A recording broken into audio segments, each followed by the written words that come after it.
While there are some signs of progress in the U.S. debt ceiling talks, American lawmakers still haven't reached a deal.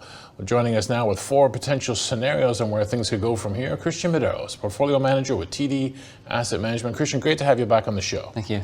So as we talk and we talk and we talk and get closer to an American long weekend, you got to start sort of mapping out what could happen here. You have 4 scenarios. Walk us through this. What's number 1? Yeah, so number 1 is actually getting a deal and passing it through the House. And this is really what's going to have to happen at the end of the day, the most likely outcome in order for us to get through this. So we're 1 week away. Next Thursday is the X date on June 1st. What we would expect if this scenario were to play out is an announcement of some sort of deal by sometime on the weekend, which would give legislatures enough time to go over the bill, pass it through the House and Senate, have the president's signature, and get it all done before the X date. So that's the first scenario and the best case scenario. Best case, obviously the cleanest scenario too in terms of all this. So short of that, let's go to number 2. Mm-hmm. Number 2 is delay. So if we can't get a deal done, we can't come to agreement, let's buy ourselves more time. 2 ways to delay things. The first and the best outcome of the delays would be to just pass a short-term extension. Let's kick it down the road, maybe a few weeks. Maybe we kick it to the budget negotiations in September. Buy us a few more months or a few more weeks to discuss the debt ceiling.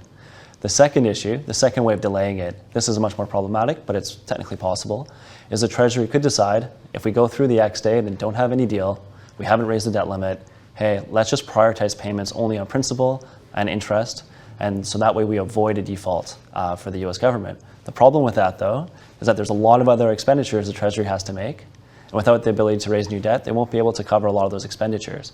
So if that persists, that payment prioritization persists for weeks, days, maybe longer, that's a very material hit to GDP as you miss out on the government expenditure. And the second thing is you wouldn't be able to avoid a downgrade in U.S. government debt because I think rating agencies would get quite skittish in that scenario. Yeah, I think Fitch just last evening, right, sort of put them on notice saying, we're watching this and, you know, your rating, it's a AAA rating right now for the United States. Yeah, so that's at stake. Okay, so you just get a deal, get it all behind us, move on, delay it. Number 3, I think, as you put it, some more fanciful resolutions. Some, I don't want to say wild ideas, but some very interesting ideas have been thrown out there in the past couple of weeks. Yeah, Jerome Powell called these in some recent meetings and testimonies. He called it the rabbit in the hat. So these are more out there scenarios that people are discussing.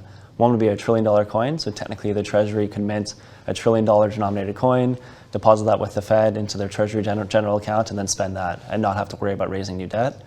Both parties don't think that this is a good option for many reasons, so it's quite unlikely that we mint a $1 trillion coin.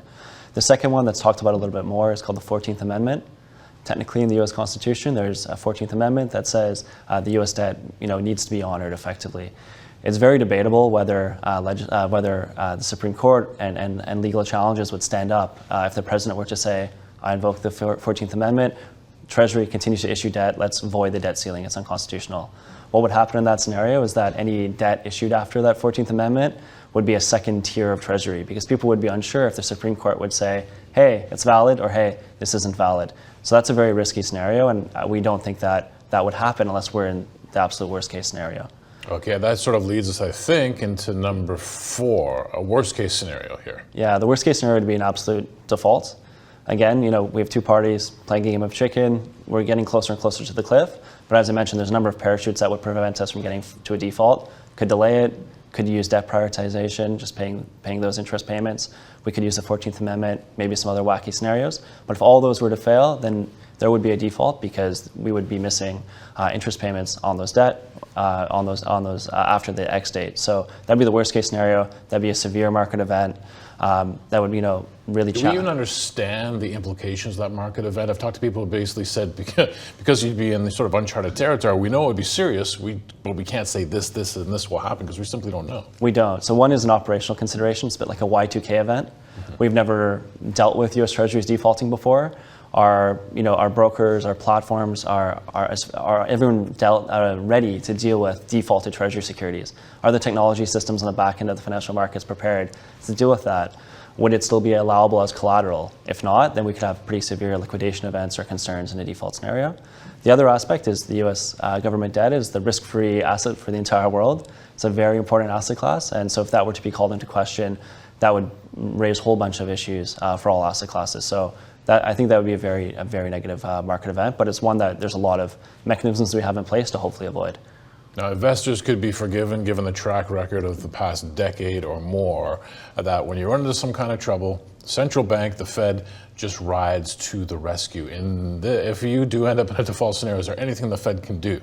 So we have some indications of what they might do, because back in 2011, when we had another very contentious debt ceiling conflict, we had a meeting of the Fed soon after that deal was enacted, and they discussed, hey, what would we have done if things got really bad? And so what they would do is mostly provide liquidity to the market through repo, reverse repo facilities, perhaps support money market funds. Then also there was some discussion of maybe swapping defaulted securities as well. So there's things that they could do to provide liquidity to the market, but they were very careful in those minutes to make sure they don't void, the Fed's independence, right? They don't want to be seen as financing the government or getting in the way of fiscal policy. So they would provide liquidity to make sure markets still function as smoothly as they possibly can, but the Fed cannot save the scenario. At the end of the day, legislators need to pass a debt ceiling raise in order to solve this issue.